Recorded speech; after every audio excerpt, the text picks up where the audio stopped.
February 22, 1945.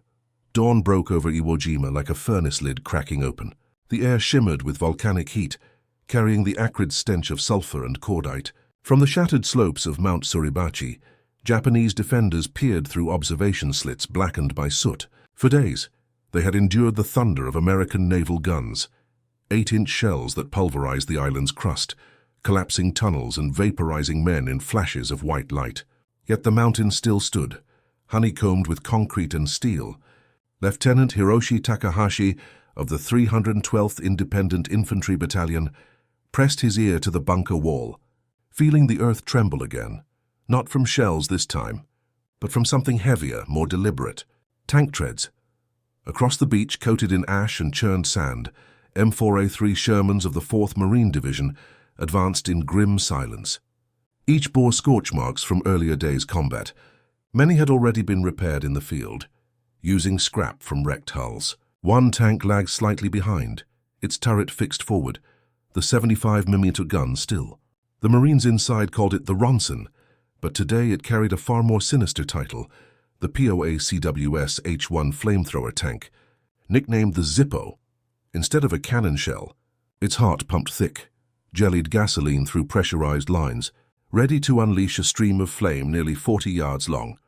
Inside the mountain, the Japanese soldiers watched through periscopes as the strange tank rolled to within 100 meters. They had faced tanks before, Shermans, Stuarts, even the massive Matilda II during earlier campaigns, but none that moved like this. Its gun did not fire. Instead, a low hiss began to rise like steam escaping from a kettle. Then, in a split second, a column of fire erupted from its hull, roaring liquid alive. The flame splashed across the entrance of the nearest pillbox, a solid wave of orange and black. Men screamed as oxygen vanished. The flames crawled through firing slits, turning the bunker into an oven. Concrete cracked, steel warped, and ammunition cooked off in deafening pops. A surviving Japanese engineer later described the horror in his post-war memoirs. It was as though the Americans had harnessed the breath of a dragon. We had no defense. Fire crept into every tunnel, every room. Within minutes, entire sections of Suribachi's defensive galleries were aflame. Even those who survived the initial inferno fled deeper underground, their lungs seared by smoke. Above ground, Marines marked destroyed bunkers with orange smoke grenades, signaling to advance the infantry. The battle for Iwo Jima had entered a new phase, one where technology turned the island's volcanic landscape against its defenders. The flamethrower tank was not merely a terror weapon, it was a solution born from desperation. Earlier campaigns at Tarawa and Saipan had shown how ineffective conventional arms could be against the Japanese doctrine of no surrender. Infantry flamethrowers, M2 models, had already proven invaluable, but their range and limited fuel made them deadly for the men who carried them. The armored Zippo changed that balance. Developed jointly by the U.S. Chemical Warfare Service and the Pacific Ocean Areas Command, it replaced the Sherman's gun with a Mark I flame projector and 400 gallons of napalm thickened fuel. Its twin 290-gallon pressurized nitrogen tanks gave it a deadly persistence. Each burst could last up to 3 seconds, enough to flood a cave or bunker entrance with liquid fire. By late morning, the Japanese defenders understood the full scope of the weapon's power. Bunkers that had withstood weeks of naval bombardment fell in minutes. The smell of burning oil mingled with the scent of charred vegetation and human remains. Marines advanced cautiously, aware that even in death the enemy would not yield. Yet, as one corporal later recalled, the flame tanks made the impossible possible. They cleared paths we couldn't with bullets. For the Americans, the sight was both horrific and strangely relieving. The weapon they wielded was the embodiment of their struggle in the Pacific, grinding, brutal, and personal. Each blast of flame was vengeance for Tarawa's beaches, for the ambushes in Saipan's jungles, for comrades lost to caves that swallowed entire platoons. The Zippo had given them the means to survive, but also forced them to confront the moral weight of what survival required. As the smoke over Iwo Jima thickened, the Marines pressed upward toward Suribachi's summit. The mountain, once thought impregnable, now flickered with ghostly light from burning tunnels. In the days to come, a flag would rise over that volcanic ridge, a symbol of victory seared from fire and ash. But behind that image lay the shadow of what the war had become. A contest not just of men and machines, but of who could endure the greater horror. From the flames of Iwo Jima, America's doctrine of total annihilation in the Pacific was set ablaze, and the next step would take that fire to Okinawa. January 1945, Iwo Jima, grey dawn, bitter wind off the sea, and Japanese sentries pressing faces to slit vents as an unfamiliar rumble crept across the black sand. For the defenders, it was not the old thunder of battleships or the staccato rat-a-tat of mortars, but a different, heavier tread, and with it came a new kind of dread. Men who had promised their emperor to die on the surface felt a chill at the thought that the enemy might now reach them where they slept, not with shells, but with a living, choking heat. Kuribayashi's underground city had been built precisely to render bombardment impotent. The discovery that American engineers were devising means to drive flame into caverns provoked a mixture of disbelief and grim resolve among those listening in the tunnels. The transformation from stalemate to invention did not happen overnight. After the bloody lessons of Tarawa, Saipan, and Peleliu, U.S. tacticians recognized that concrete and lava could neutralize volume fire. Infantry flamethrowers worked, but only at mortal cost to their crews. At Schofield Barracks in Hawaii, an ad hoc flamethrower group gathered technicians, ordnance officers, and Naval Construction Battalion men, the Seabees, to experiment with mounting projectors in armored hulls and routing pressurized propellant lines through existing machinery spaces. What began as a handful of field improvisations evolved into standardized conversion practices. Removal or modification of main armament in some machines, retention of coaxial guns in others, and installation of bottled propellant systems designed to push thickened fuel down nozzles that could reach farther than a man with a backpack ever could. Records and post-war accounts point to an industrial-scale improvisation that blended Navy engineering with Army chemical know-how and Marine combat needs. Not every prototype survived testing. Designers argued over nozzle placement, fuel viscosity, and whether to sacrifice the 75mm gun for a dedicated projector or keep a hybrid layout. Concerns about hits on exposed feed lines and the catastrophic effects of ammunition cook-offs edged every meeting. The Seabees reported dozens of conversions through 1944 and into 1945. And contemporary sources record that the first dedicated flame Shermans were parceled out deliberately. Small numbers for immediate operations, with plans to scale production if they proved survivable under fire. Early operational allocations were cautious. Just a few flame-fitted Shermans were assigned to the Iwo Jima assault force, while larger batches followed for Okinawa planning. Those distribution decisions reflected both confidence in the weapon's tactical value and an honest fear that the machines might be lost in large numbers if counterattacked. Technicians learned practical truths in short order. Thicker fuel improved adhesion to rock and timber, but required stronger pumps. External hose rigs gave infantry a tethered reach, but consumed precious fuel and increased vulnerability. And pressurization systems, often bottled gases, had to be rugged to survive shock and salt air. Marine tank crews and ordnance specialists rehearsed new doctrines, coordinate the armored flame with infantry clearing teams, mark tunnel mouths for follow-up charges, and accept that the psychological effect on defenders could be as decisive as the thermal destruction itself. Reports from after the fact would credit these conversions with breaking the tactical deadlock on fortified Pacific islands, but contemporaneous planners balanced that praise with the sober calculation of losses, logistics, and the ethical burden of weaponizing fire at scale.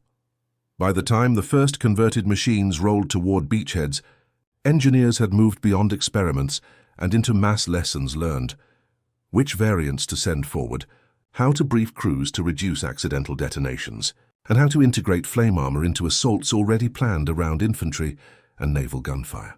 What remained to be seen was how soldiers and Marines on both sides would react when the weapons met their intended targets in the volcanic catacombs, and whether flame, once unleashed in earnest, would prove the decisive instrument American commanders hoped for. The next section examines the tank's baptism of fire on Iwo Jima and the immediate shock they inflicted on defenders and attackers alike. December 1944. The humid air at Schofield Barracks on Oahu hung thick with the smell of diesel and scorched metal. Beneath corrugated sheds and open-air workshops, American engineers and Navy ordnancemen huddled over the steel carcasses of Sherman tanks, stripping them of their familiar guns and replacing them with a weapon unlike anything that had gone to war before. Sparks flew as welders joined heavy tubing, the clang of hammers echoing across the depot yard. The task was both mechanical and improvised, part laboratory experiment, part battlefield necessity. The Pacific Campaign had revealed that no amount of conventional firepower could drive entrenched Japanese defenders from their volcanic bunkers. The answer, the engineers believed, was to bring flame itself to the battlefield, projected not by vulnerable infantrymen, but from the armored heart of a tank. The Navy's Bureau of Ordnance, working alongside the Marine Corps and the Seabees, took the standard M4A3 Sherman chassis and modified it into a new kind of beast. Into its turret, they installed the Navy Mark I Flamethrower system, a coaxial design that replaced the 75mm gun's role without compromising the tank's ability to mount a .30 caliber machine gun. The system's reach was astonishing, a jet of burning napalm gasoline mixture that could leap over 120 yards, roughly 6 times farther than the hand-carried M2 flamethrower used by Marines. Behind the turret, where ammunition racks once lay, the engineers installed a 290-gallon fuel reservoir, pressurized by twin nitrogen tanks that could hurl the sticky fire with terrifying velocity. Each burst expelled nearly 2 gallons per second, igniting on contact and producing a firestorm of over 3,000 degrees Fahrenheit, hot, enough to melt sand into glass and turn concrete to slag. The new vehicle bore the official designation M4A3R3, but among the Marines it quickly earned a simpler, more fitting name, the Zippo. Like the pocket lighter it was named after, it ignited without fail, a controlled inferno that could burn through any obstacle. Its standard armor, 63mm frontal plating and 38mm on the sides, offered no more protection than any other Sherman, yet its purpose was far more intimate. The Zippo's mission was not to duel enemy tanks, but to crawl toward pillboxes, cave mouths, and reinforced tunnels, to burn out what shells could not destroy. Each shot it fired consumed precious gallons of its volatile fuel, and every misfire or rupture threatened to turn the tank itself into an infernal coffin. Only a handful of these conversions existed by the dawn of 1945. Marine engineers at the Hawaiian depots worked without blueprints, cutting and fitting each line of tubing by hand, sealing joints with welding rods scavenged from naval stockpiles. The conversions were as individual as fingerprints. Some tanks leaked pressure, others sputtered flames unevenly, but each was proof of a grim ingenuity forged from necessity. When the last of them rolled aboard the LSTs bound for the Volcano Islands, their crews knew they were taking an untested weapon into one of the most fortified positions on Earth. As the transport steamed westward across the Pacific, the men of the 4th and 5th Marine Divisions studied photographs of Iwo Jima's cliffs and ridges, wondering whether these strange flame tanks would survive even a few minutes once they hit the beach. None could know that in a matter of weeks, the Zippo would etch its name into the annals of warfare, and Ikiu's improvised weapon that would make the ground itself burn and forever change the nature of combat in the Pacific. February 21, 1945, the third day on Iwo Jima, a grey morning mist clung to the black volcanic ash as the surf rolled in, sluggishly under the weight of war. Along the scarred beaches, Marines huddled behind half-buried bulldozers and burned-out Amtraks, watching a new kind of tank lumber ashore from landing ships offshore. The men had seen Shermans before, dozens of them, many already smouldering wrecks from the first 2 days of brutal resistance. But these were different. Their gun barrels looked shortened, capped by unfamiliar nozzles. Flexible lines and pressure valves bulged from their hulls. Mechanics whispered the nickname that was already spreading through the ranks, Zippo. Few knew what it could do. Fewer still were prepared for what came next. As the first M4A3R3s of the 4th and 5th Marine Divisions began to move inland, the ground itself seemed to resist them. The volcanic ash, thick as cinders and loose as powder, swallowed their treads to the hubs. Each advance was a slow crawl, engines straining, the tracks clattering over shell fragments and discarded helmets. Ahead loomed the fortified slopes of Mount Suribachi, dark ridges bristling with gun ports and air vents, from which the Japanese defenders spat machine gun fire and grenades. For 3 days, naval bombardments had poured more than 20,000 tons of shells into those fortifications, yet still they fired. Even direct hits from 16-inch battleship guns had failed to destroy the labyrinth of tunnels carved deep into the rock. When one of the new tanks halted before a pillbox that had defied all previous assaults, its turret did not elevate to fire a shell. Instead, a deep hiss filled the air. A moment later, a solid jet of flame roared outward, an arc of orange and black that stretched more than 100 yards across the slope. The Marines nearby froze, eyes wide behind sand-streaked goggles, as the stream of fire snaked into embrasures and vents like a living thing. Within seconds, the entire position was engulfed. Smoke bellowed through cracks in the stone.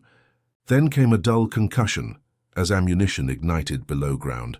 A column of soot and fire erupted from the hillside, followed by a wave of heat that washed over the American lines. The whole hill went up, one corporal later remembered. It was like the earth caught fire. Inside the tunnels, panic spread among the defenders. Many were trapped 30 feet below the surface, the narrow galleries acting like chimneys that funneled the inferno through every corner. A Japanese engineer, captured days later, described the terror in his diary. The fire came not from the sky but from beneath. The air itself turned to flame. Those who fled upward were met by waiting Marines with rifles and grenades. Those who stayed below died gasping in the dark.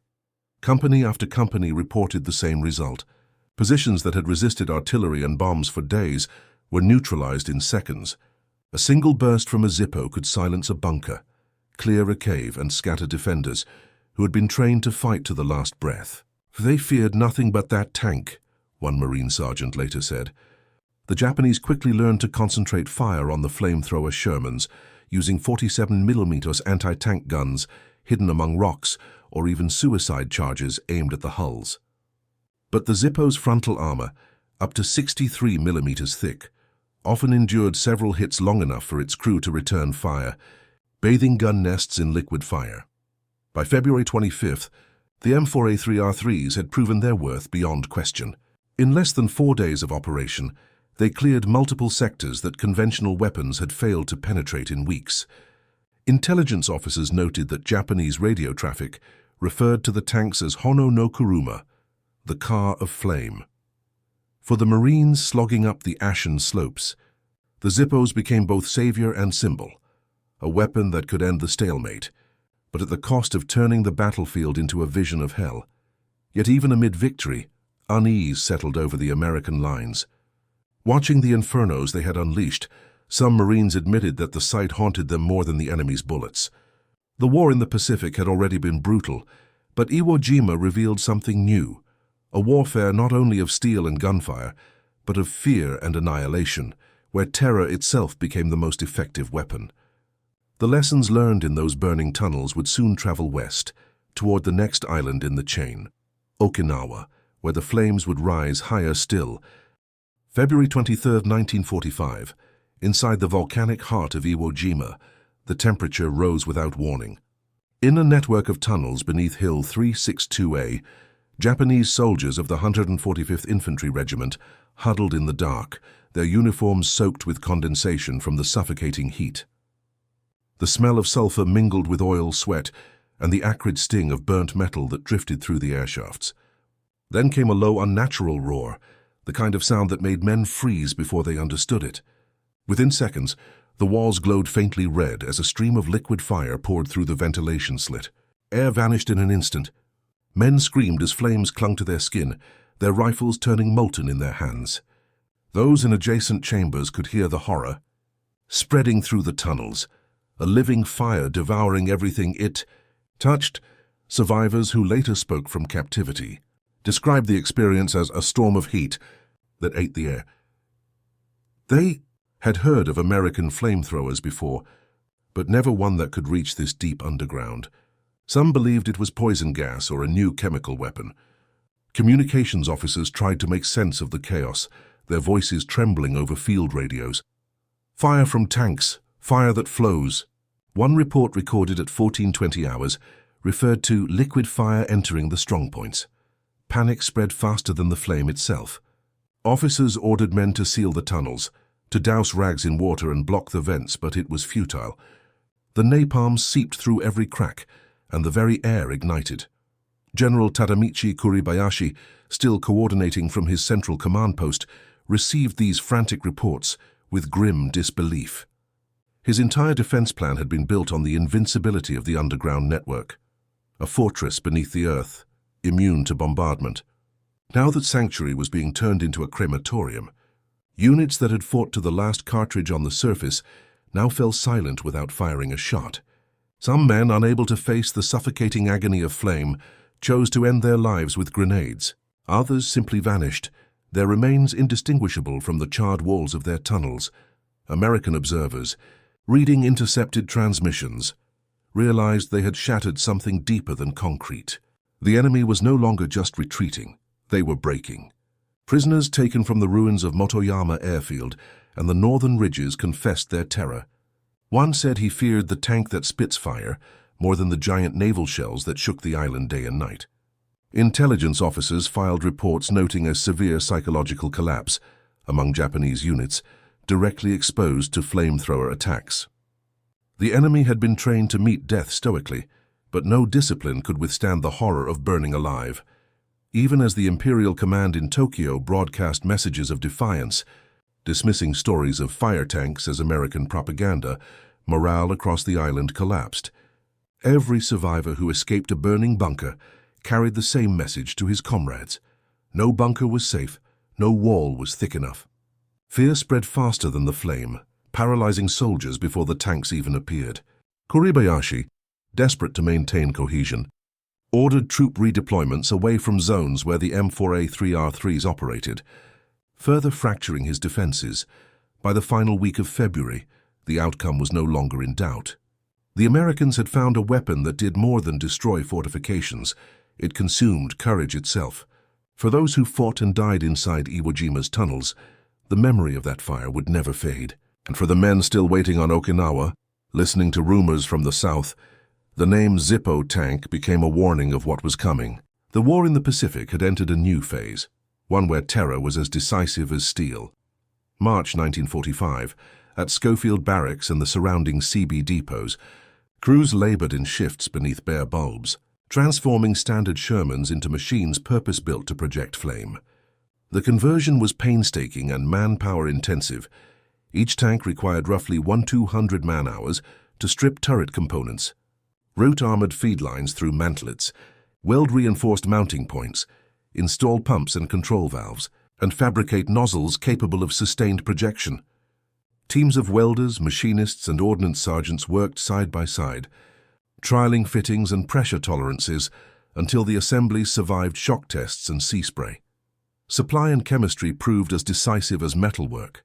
Napalm raw ingredients arrived in drums, gasoline, commercial thickeners, and powdered aluminum soap that, when properly mixed and heated, produced the adhesive gel that would cling to bunker faces. Depot crews blended batches in heated vats, strained the compound through coarse filters, and transferred it into hull reservoirs using hand pumps and stout hoses. In Oahu's humidity, the gel tended to congeal. Maintaining clear feed lines meant near-constant cleaning, routine replacement of filters, and improvisation with heat jackets and flushing rigs to keep pumps flowing. Mechanics developed quick repairs for burst lines and scoured nozzles after every firing, knowledge that would prove critical once the tanks reached the front. Even with round-the-clock labor, output remained limited. By March 1945, Marine Ordnance records show only 54 Zippos completed, a total sufficient only to form a few flame sections within the Pacific forces. Commanders therefore rationed the machines and sent them where pillboxes and cave mouths resisted everything else. Field reports hardened the operational calculus. A single Zippo, when expertly employed against a dug-in emplacement, could neutralize in 10 minutes what might take an infantry platoon an entire day to accomplish. That tactical efficiency shaped allocation decisions and convinced higher echelons to accelerate conversions for upcoming operations despite the heavy labor and supply burden. In April, newly converted hulls and sealed drums of napalm were being loaded aboard transports bound for the Western Pacific. their rear plates bearing serial numbers and transfer manifests, but no ornamental insignia. Even Japanese observers and intercepted communications began to note the pattern of specialized shipments, and staff officers in Tokyo recorded growing references to flamethrower-equipped units. The CBs had turned improvisation into a limited production capability, but the product was fragile, maintenance-hungry, logistically demanding, and dependent on a steady flow of special fuel and parts. The next section follows these handcrafted tanks into prolonged operations, where supply lines, field repairs, and tactical doctrine would be tested under fire. April 1st, 1945, Easter Sunday. Dawn broke over the Ryukyu Islands under a low ceiling of mist and gun smoke.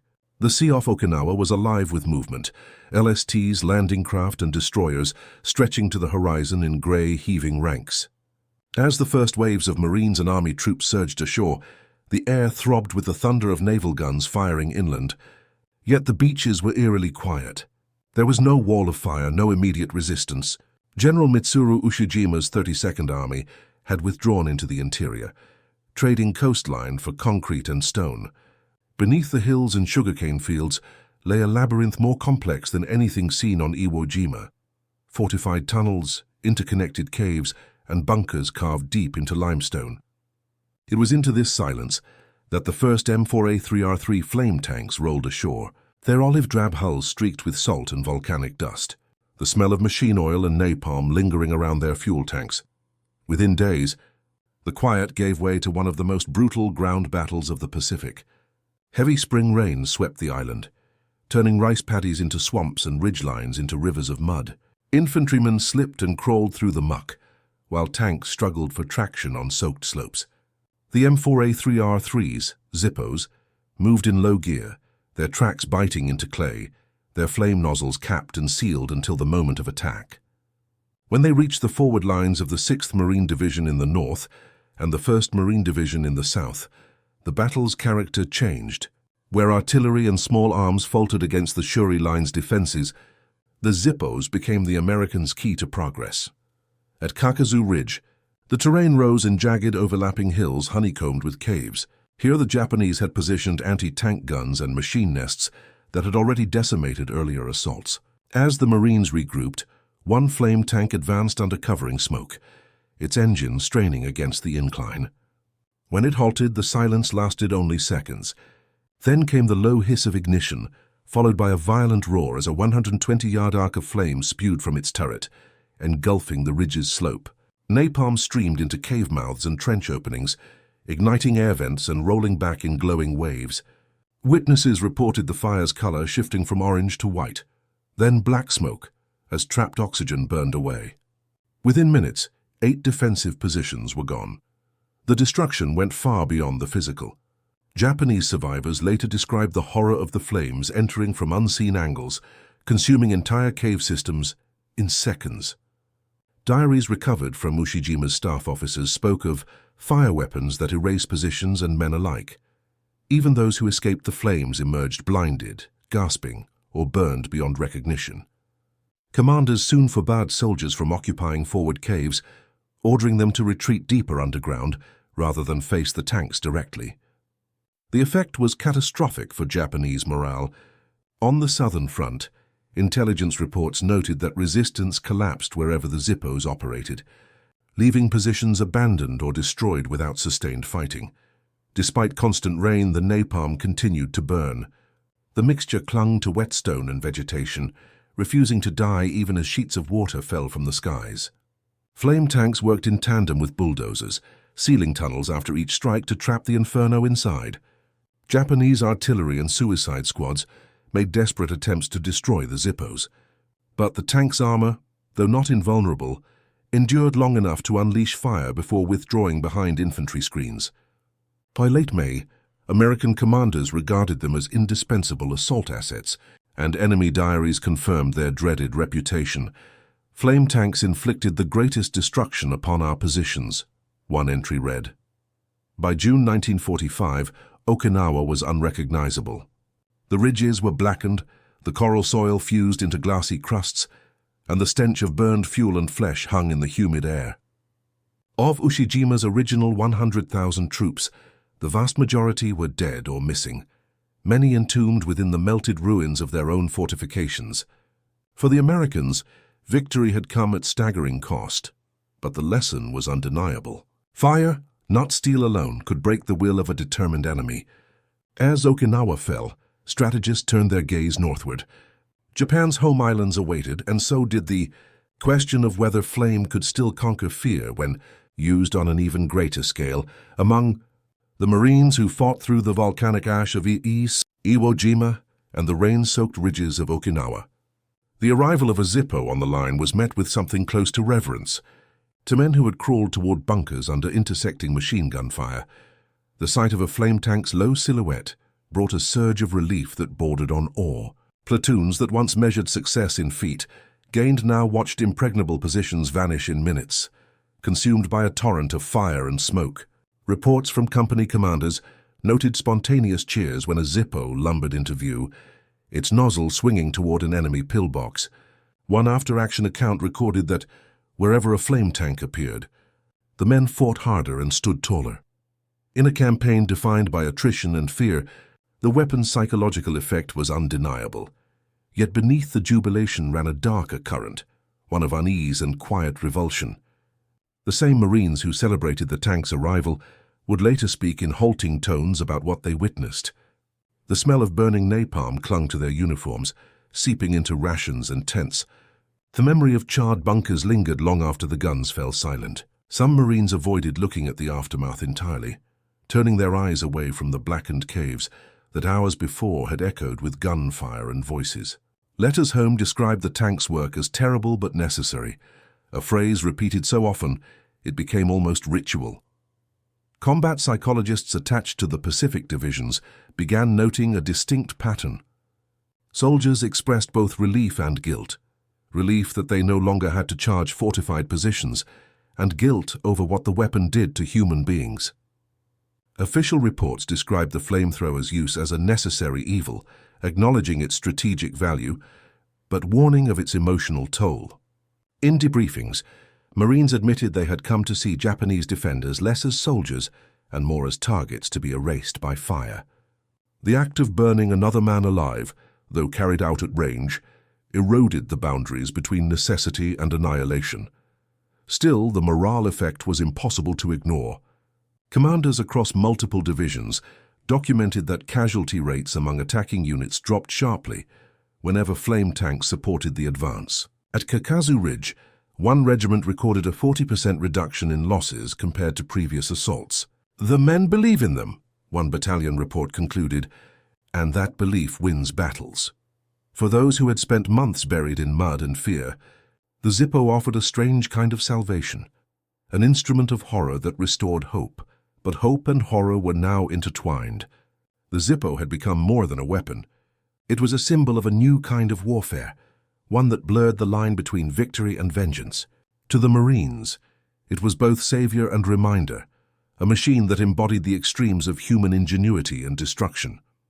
As Okinawa smoldered, and the last organized Japanese resistance collapsed in June 1945, attention shifted toward the looming invasion of the home islands.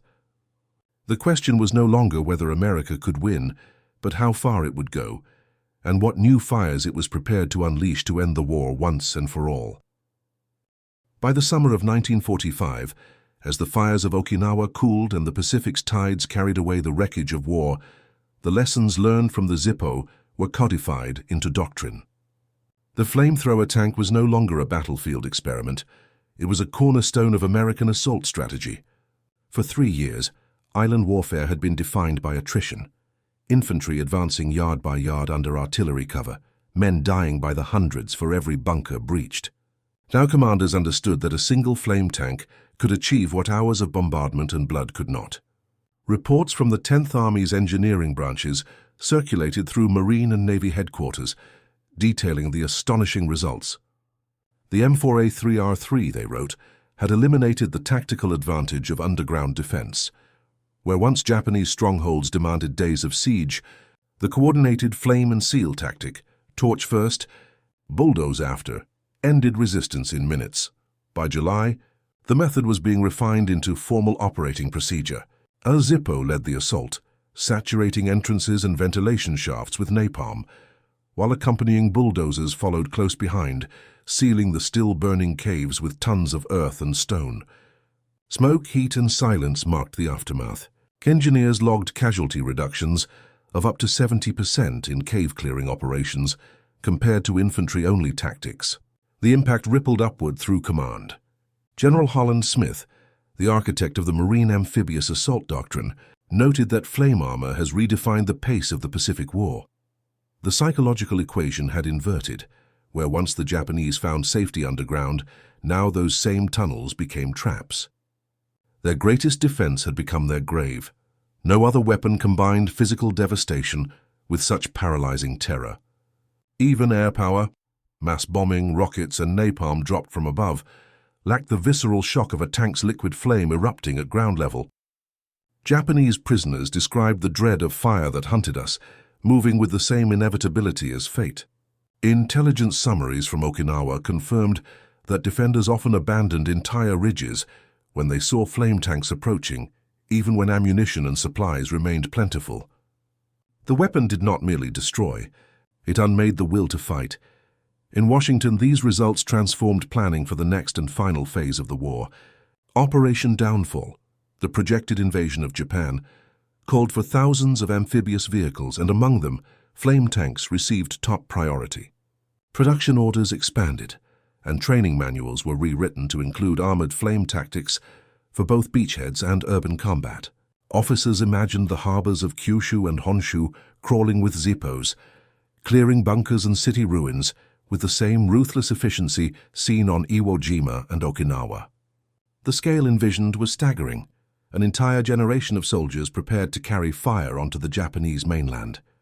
Yet amid the triumph, unease began to spread through senior ranks. Reports circulated of Marines haunted by what they had witnessed. Some questioned whether civilization itself could endure the normalization of such weapons. The moral calculus of total war, so long blurred by necessity, had reached its breaking point. Would the conquest of Japan demand the burning of cities, the extermination of defenders? The same horror visited upon the caves of Iwo Jima, but now multiplied 1,000-fold? These questions lingered only briefly. For even as the Zippos were being prepared for their next campaign, another weapon, silent, invisible, and infinitely more destructive, was nearing completion in the deserts of New Mexico. Within weeks, the fire of the tank would be eclipsed by the fire of the atom. Despite their fearsome reputation, the Zippos were far from perfect.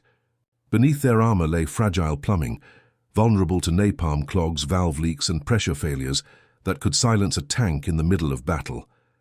Each carried barely 80 seconds of usable fuel, forcing crews to fire in short, measured bursts before retreating for resupply. Japanese snipers quickly learned to target the exposed fuel lines, while suicide squads armed with satchel charges waited in ambush, ready to throw themselves beneath the treads. On Okinawa's rain-soaked hills, the tanks' heavy weight became a liability. Mud swallowed their tracks. Engines strained, transmissions failed. Maintenance crews worked miracles under fire, welding and refitting in the open, just to keep a handful operational. Even in perfect condition, the Zippo's range was limited. Its flame arced scarcely 130 yards. It could never fight alone. Every advance required infantry screens. Every ignition demanded proximity. For all its terror, the weapon's reach was intimate. Fire delivered almost face-to-face. Commanders knew its flaws, but they also knew its effect. The psychological shock it unleashed outweighed every mechanical weakness. In the Pacific's closing battles, no weapon inspired greater fear, not even artillery or air power. Every machine broke down eventually. Every soldier reached his limit.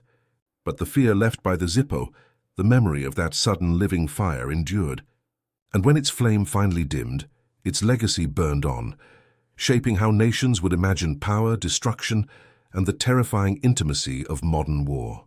August 15, 1945, dawn broke over a small coastal village on Kyushu, and a wounded corporal pressed his back to the cool earth, listening to a crackling radio as the Emperor announced Japan's surrender. The broadcast fell into a silence he had come to recognize in the islands, not the soft stillness of peace, but the stunned hush that follows a long, violent noise. In that quiet, his mind returned to the taste of smoke in his mouth, the metallic scream of bulkheads as napalm burned through vents, and the memory of flame moving like water through tunnel air shafts. The voice on the radio did not erase those impressions, it only made them visible all at once. Across the Pacific, the machines that had made those memories possible began to be retired into peacetime. Only a few dozen of the flame-fitted Shermans remained serviceable at the war's close. Most were drained, deactivated, and left on airstrips and depot lots, where salt rain and sun would finish what battle had begun. Their plates bore the story of heat, paint blistered, seams darkened, fittings pitted with soot, and the heavy odor of burned fuel hung about them like a second name.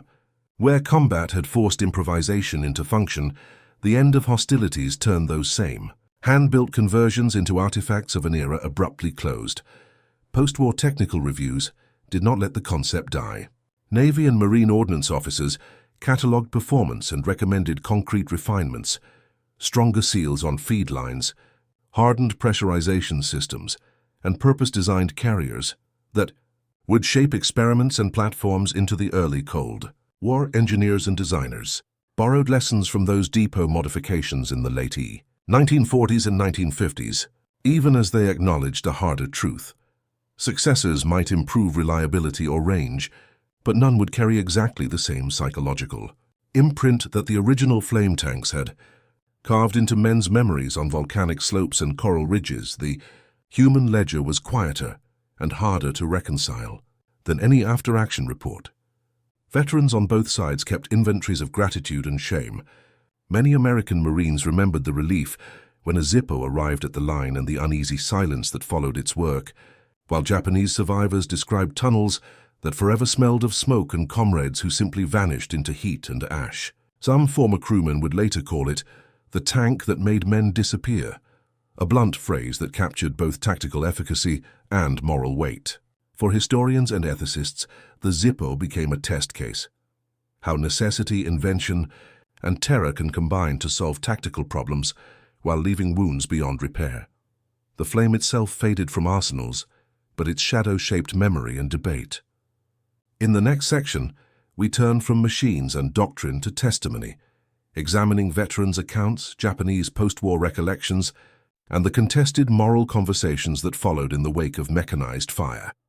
February sunlight on Iwo Jima feels cold now, filtered through ash and wind that still smells faintly of sulfur. The beaches where steel once groaned under landing craft are empty, but for the rusted fragments that time refuses to bury.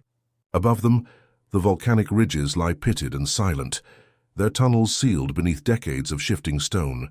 Those who walk there speak of the stillness, of how on certain days when the air hangs heavy and the surf beats against the black sand, it feels as if the island itself remembers. Somewhere beneath the hardened crust of Mount Suribachi, the echoes of 1945 persist. The roar of engines, the scream of flame, and the sudden vacuum of oxygen as fire devoured entire chambers of earth. The M4A3R3 Zippo was not merely a weapon of steel and fuel. It was the distilled image of total war. It appeared at the very moment when technology and desperation reached their intersection, when men no longer fought for ground, but for the annihilation of will itself. Japanese defenders, once trained to meet death with ritual certainty, found even that taken from them. There was no valor in suffocating flame, no final charge against an invisible inferno that flowed through stone like liquid death. For many, the arrival of the Zippo was the end of meaning itself. For the Marines who unleashed it, the feeling was no less complex. They had endured impossible losses across Tarawa, Saipan, and Peleliu, and here at last was a weapon that worked, efficient, decisive, unflinching. Yet victory carried a taste that no celebration could cleanse. The smell of burning bunkers lingered in memory long after the campaign ended, fusing triumph with revulsion. Many later confessed that the Zippo had won battles at the cost of something deeper, a recognition that survival in this war demanded the erasure of all restraint. In the months that followed, the shadow of Iwo Jima stretched toward a darker horizon. The weapon of fire had proven its worth too well. In laboratories and military councils, strategists pondered what came next. What weapon could finish the war without another island burned to ash? When Hiroshima's sky turned white in August, the logic of total destruction reached its ultimate form. The Zippo's brief flame had been a prelude to something far more consuming. Today, only the Earth remembers. The fire tanks are gone, their husks reclaimed by museums or the sea, but their legacy lies etched into the black rock of Iwo Jima. The island is both grave and monument, a place where the boundaries of humanity melted beneath the heat of invention. The flames that once roared here are silent now, but their memory still smolders, carried by the wind that whispers through the volcanic sand, reminding us that in war, even the smallest spark can outlast the men who lit it.